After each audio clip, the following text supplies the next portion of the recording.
देखें तो 27 से 28 रेजिमेंट अदर कास्ट की हैं। और हमारा अगर शौर्य और परिकर में देखा जाए तो हम लोगों ने शहादत में कहीं कमी नहीं दी है। आप लोगों में से कितने को रजांगला के युद्ध के बारे में पता है? एक 1962 में युद्ध हुआ था रजांगला का, किस किस को पता है? 1962 रजांगला का युद्ध किस किस को पता है? जो भी पता है बताओ। चलो मैं बताता हूँ। चाइना से हमारा जो है युद्ध हुआ था 1962 में। हम लोग 3 पोस्ट हार चुके थे। एक रजांगला पोस्ट है, वहां पर 120 अपने कम्युनिटी के यादव सिपाही थे, जिसके मिस्टर भाटी नेतृत्व कर रहे थे। और पीछे से गवर्नमेंट ने बोल दिया था कि आप यहाँ से पीछे हट जाएं, क्योंकि इसकी घोषणा हो चुकी है। चाइना अपने 5000 सैनिकों के साथ हमारे सामने आ खड़ा हुआ था। तो ये बोल दिया गया था कि एनिमेशन आप लोगों को नहीं मिलेंगे, आप वापस आना चाहें तो आ जाए। पर उन्होंने मीटिंग की और ये डिसाइड किया कि अगर हम लोग यहाँ से पीछे हटते हैं तो पूरी यादव कम्युनिटी का नाम खराब होता है और यादव कहीं पर भी मुंह दिखाने के लायक नहीं रहेगा। मौत सामने देखते हुए उन लोगों ने लड़ाई लड़ने का निश्चय लिया और वो 2.5 घंटे लड़ाई चलेगी। विश्व की 10 बड़ी लड़ाइयों में से एक उसको गिना जाता है। 120 यादवों में से 114 यादव शहीद हुए थे और बड़ी बात यह है कि 1300 से ज्यादा चीनियों को उन लोगों ने मारा। एक गाना खूब चला था उस टाइम पे लता मंगेशकर का, आप लोगों को याद है?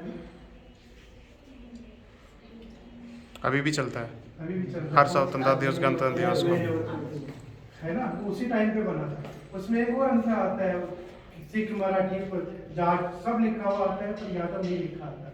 क्यों? क्योंकि हमारी रेजिमेंट नहीं, इसलिए रेजिमेंट की जरूरत है। उसके बाद 1999 में एक बहुत बड़ा युद्ध हुआ था कारगिल का। उसके बारे में सबको पता है? नहीं पता? किसी को पता है? परमवीर चक्र योगेंद्र जी के बारे में आप सब कुछ जानते हैं। देश के इकलौते हीरो हैं, समाज के इकलौते हीरो हैं जो कि परमवीर चक्र से सम्मानित है। परमवीर चक्र जो है आर्मी में सबसे बड़ा डेजिग्नेशन, जो सबसे बड़ा सम्मान है। और जब परमवीर चक्र 26 जनवरी को परेड में जाता है तो इकलौता राष्ट्रपति भी उनको सैल्यूट करते हैं। नहीं तो सभी जो है सबको राष्ट्रपति को सैल्यूट करना पड़ता है, पर जो स्पेसिफिक परमवीर चक्र विजेता होते हैं उनको राष्ट्रपति सैल्यूट करता है। उन्होंने अपने शरीर पे 18 गोलियां खाई हैं। आप और अगर एक खा जाए तो नरम, वैसे टेंशन में मर जाए, पर वो 18 गोलियां खा के बिल्कुल चुप रहे ताकि वो खुद जीवित रह सके। ये मैसेज जाए कि मैं मरा हुआ हूँ। और जो पाकिस्तानी सेना थी वो वहां से भाग गई थी और अपनी खुशियां सेलिब्रेट कर रही थी कि हमने उनको मार दिया।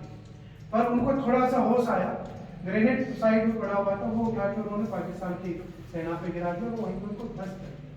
तो एक कॉल भी जो उन्होंने बुलाई है परमवीर चक्र योगेंद्र जी ने, जो 16 अप्रैल की आई रेजिमेंट की। क्योंकि वो जब फौज में थे उन्हें ये चीज एहसास हुई कि अगर मेरी रेजिमेंट होती या यादव रेजिमेंट होती तो मेरा भी मान सम्मान बढ़ता। और दूसरा, यादव कम्युनिटी के ज्यादा से ज्यादा जो यूथ है 17 साल से लेकर 21 साल के या 25 साल तक के, उन बच्चों को ज्यादा से ज्यादा उसमें भर्ती हुई। तो ये हमारे मान, स्वाभिमान और सम्मान की लड़ाई है। तो कितनी इतनी बड़ी लड़ाई हम लोगों ने लड़ी है, पर बाद में जब नाम आता है तो उनकी अपनी यूनिट का आता है। योगेंद्र जी का भी जो 3 ग्रेनेड लिखा आता है, कभी यादव को नहीं लिखा आता, क्योंकि हमारी रेजिमेंट नहीं है। तो इस रेजिमेंट के संदर्भ में एक बहुत बड़ा आयोजन हम लोग कर रहे हैं 16 अप्रैल को। और आप सब बच्चियों से ये रिक्वेस्ट रहेगी कि आप लोग पहुंचते हैं तो अच्छा है मैडम, हम लोग सारी व्यवस्था यहाँ से कर सकते हैं उनके सेफ्टी से लाने ले जाने की बस की, और फिर भी नहीं जा पाए, आप घर पे जरूर जिम्मेदारी दीजिए अपने भाई को, अपने पापा को, कि भाई आप लोगों को जरूर जाना है, इवन मम्मी को। समाज की ये कॉल पहली बार आई है। हम लोगों के निवेदन है कि जब तक सब हम लोग इकट्ठा होने नहीं लगेंगे, अब जैसे आप लोग 30, 40, 60, 70 इकट्ठे होते हैं तो एक दूसरे की प्रॉब्लम शेयर होती है ना, सेम वहां पे समाज बड़े लेवल पे इकट्ठा होगा। तो आप उनसे सबसे रिक्वेस्ट कीजिएगा कि एक दिन आप फॉर्म के लिए निकालें और वहां पे जरूर पहुंचे। बहुत बड़ा प्रोग्राम है, कम से कम लाखों की तादाद में समाज के साथी आएंगे, समाज के बंधु आएंगे, माताएं आएंगी, बहनें आएंगी। तो आप लोग खुद भी आए और आने के लिए सबको मोटिवेट करें। एक तो नारे लगाएंगे आप हमारे साथ?